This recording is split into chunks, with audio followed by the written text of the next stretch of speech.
नमस्कार मु लीजु स्वागत करुछि मो यूट्यूब चैनल को। तो आज मु आपण मानक सांगरे जनीर गोटे रेसिपी शेयर करी बहुत सहज।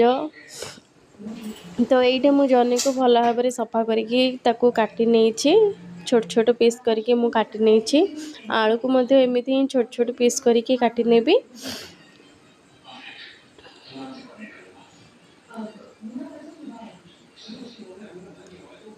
तो परिबा छोट छोट करके काटिले जल्दी सीझी थाए। तो से मु छोट छोट करी काटी नहीं खाइबा भी मते भल लगे। ता संगे गोटे पियाज टमाटो आउ अदा रसुण छेचा ये आम तेल पकईकि प्रथमे आलू सबको भल भाव में भाजी नेबा टिके फ्राए करनेबा। तापरे जनी को मध्य भल भाव में सेमती फ्राए करनेबा।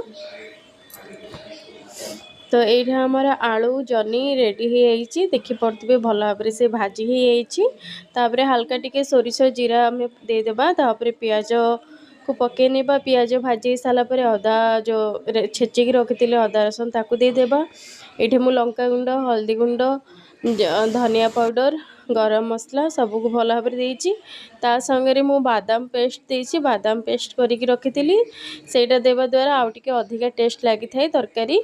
तो यहाँ आमर रेडी हो आज सिंपल लंच थाली।